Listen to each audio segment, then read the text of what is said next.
जय श्री राम। मैं आचार्य विनय आज आप लोगों के सामने दशहरे के कुछ उपाय लेकर के आया हूँ।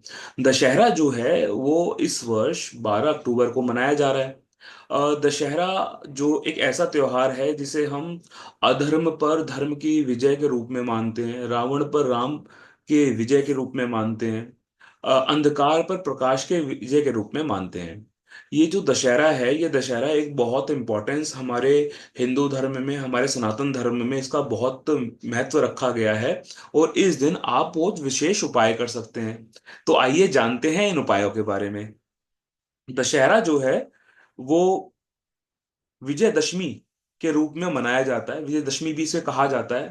तो जो रावण के 10 जो कुरीतियां थी, उसके अंदर जो 10 दोष थे, उन 10 दोषों के ऊपर विजय प्राप्त करने के संदर्भ में दशहरा मनाया जाता है। तो दशहरा जो है 12 अक्टूबर को आप मनाएंगे। उस दिन शनिवार का दिन पड़ रहा है। तो इस दिन आप कुछ विशेष उपाय कर सकते हैं। ये उपाय क्या है? अगर कोई व्यक्ति धन समृद्धि प्राप्त करना चाहता है, तो दशहरे के दिन उस व्यक्ति को दान दक्षिणा जरूर करना चाहिए। जो भी आपको नीडी वन मिले, कोई आपको जरूरतमंद लोग मिले, उनको दान दक्षिणा जरूर कीजिए रावण के पुतला दहन के बाद। तो मान लीजिए आप किसी व्यक्ति को, कोई आपको लगता है कि कोई जरूरतमंद व्यक्ति है, उसे आप कोई चद्दर कंबल दान कर सकते हैं। आप धीरे धीरे सर्दियों का टाइम शुरू हो रहा है, आपको लगता है कि कोई व्यक्ति भूखा है, तो गरीब लोग हैं उनको आप कुछ खाना दान कर सकते हैं। तो ये व्यक्ति जब भी कभी भी रावण दहन के बाद भोजन अन्न का दान करता है या वस्त्र का दान करता है, तो व्यक्ति को धन समृद्धि का लाभ होता है।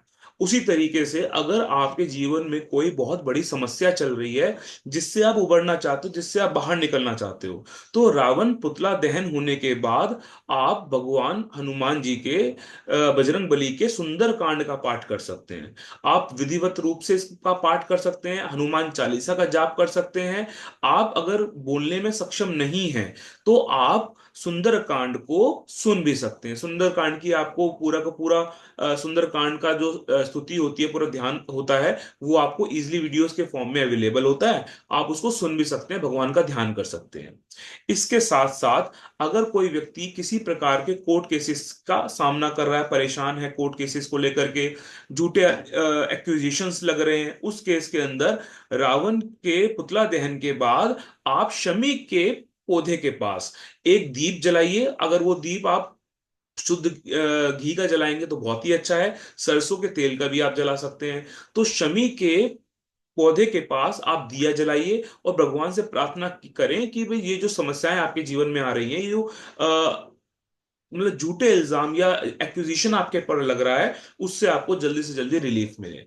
इसके साथ साथ भगवान राम की स्तुति भी इस देव में, इस दिन पर की जाती है। भगवान राम की स्तुति आप कर सकते हैं। यहाँ पर एक मंत्र मैं आपको दे रहा हूं, ये मंत्र का जाप आप पुतला दहन के बाद, रावण का पुतला दहन होता है उसके बाद आप बैठ करके कर सकते हैं। मंत्र क्या है?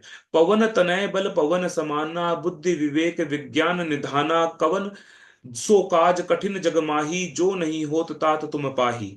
इस चौपाई एक तरीके की चौपाई है।